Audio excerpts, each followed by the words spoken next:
The Gamecube controller, widely considered to be one of the greatest controllers of all time.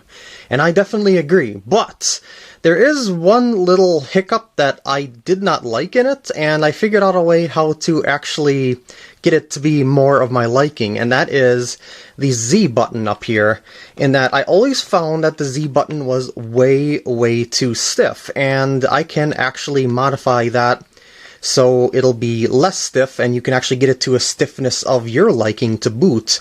What you'll need is a Triwing screwdriver. You can get these a lot of places. I magnetize this one by rubbing a magnet across it, and that's pretty much it.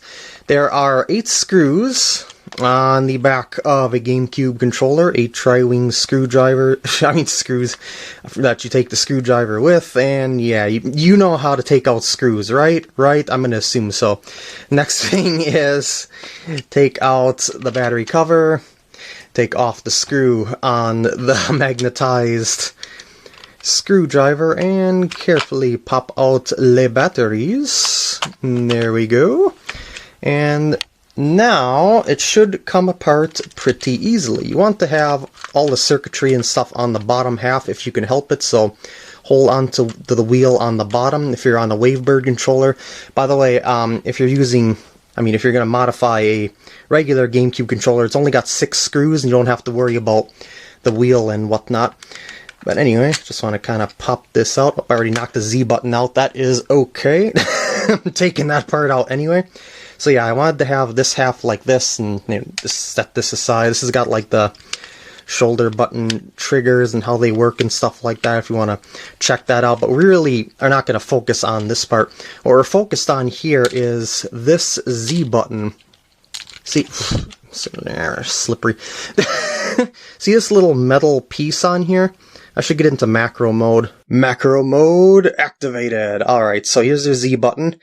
Flip that around, and see this metal thing?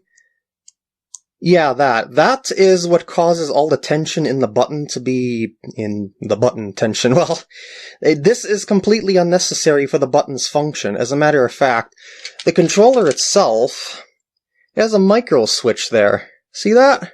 That is a micro switch on this corner here, and it pops back just fine on its own.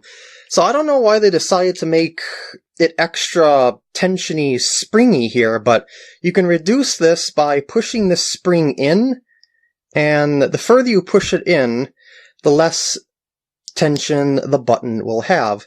Now what I like to do is take a screwdriver and actually push it as far in as I can so it's completely out of the way of the button. So, the button's functionality like that. And then you're good to go, and the micro switch itself will pop the button back out. Now, putting it back in, it's actually easier now that there's less spring tension on it.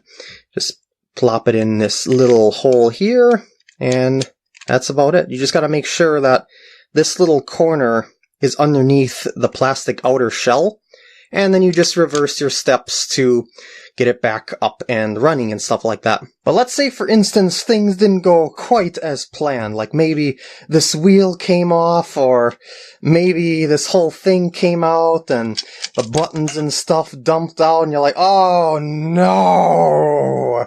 Well, don't panic at all. It's actually very easy to get this thing back together. Namely, because there's only one way to put it back together. by its very design. Like, check this out. See, here's the Y button here. If you know where the Y button goes, just whoop, goes right in place thusly, and you'll notice that all the buttons here, they have their own teeth design as well, so you cannot put them back in like upside down or any sort of wrong direction or anything like that. So those just go in thusly. D-pad plops in any which way. B button, see, it's got, I've got to stay in frame here. See, it's got 3 little points. Match up those 3 little points. And yes, I'm doing this with the camera in my face. That's why I'm having so much difficulty. I'm trying to look at 2 places at once, staying in frame and, well, focusing on the work. And that's the power slider switch. On this side, it goes Uh-huh. That's how it runs. I just have it in the off position so it matches up on the other side. I need another button here. It's a start button. Plops in there. I'm missing my X button somewhere around here.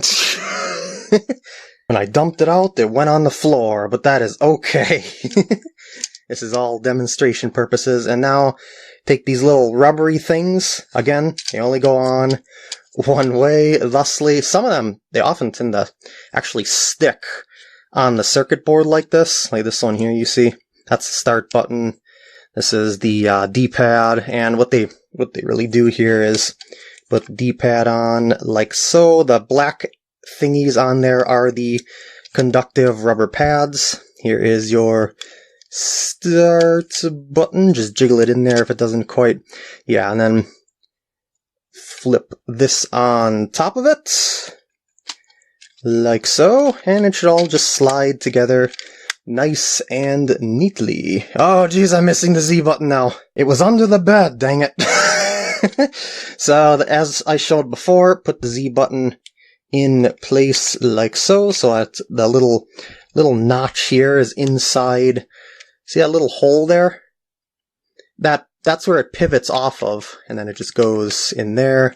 You put the bottom tip underneath the shell like that, and listen.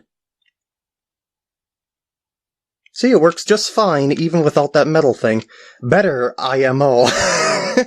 Take the little wheel, and if you look on the side, there's a little flat spot, meaning that it can only go on one way. Voila! And you take the upper half, place it on there, make sure that the battery connector things goes through that hole in the middle, and it should slide together nicely. And there you go. You know, just put the screws in, battery cover, batteries of course, but and voila, your controller is back together with a softer and easier to press Z button. So, woohoo! Thanks for watching, and I will see you later.